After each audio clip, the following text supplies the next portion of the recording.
ka hortaga caabuqa coronavirus iyo ganacsatada qaadka ayaa waxay maanta kulan ku yeesheen magaalada Hargeysa ee caasimadda maamulka Somaliland.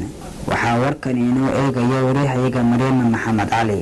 Guddiga ka hortaga cudurka COVID-19 ee Somaliland ayaa waxay maanta xarunta madaxtooyada ee magaalada Hargeysa waxay kulan looga hadlayay arrimo dhowr ah la qaateen shirkadaha Somaliland ee keena qaadka.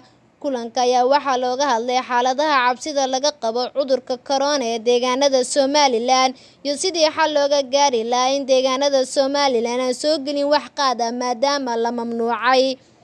xubnaha ka socda ganacsatada qaadka ayaa waxay kulanka ka sheegeen inay diyaar u yihiin in ay fuliyaan amar kasta oo ka soo baxa xukuumadda ee la xiriira joojinta qaadka.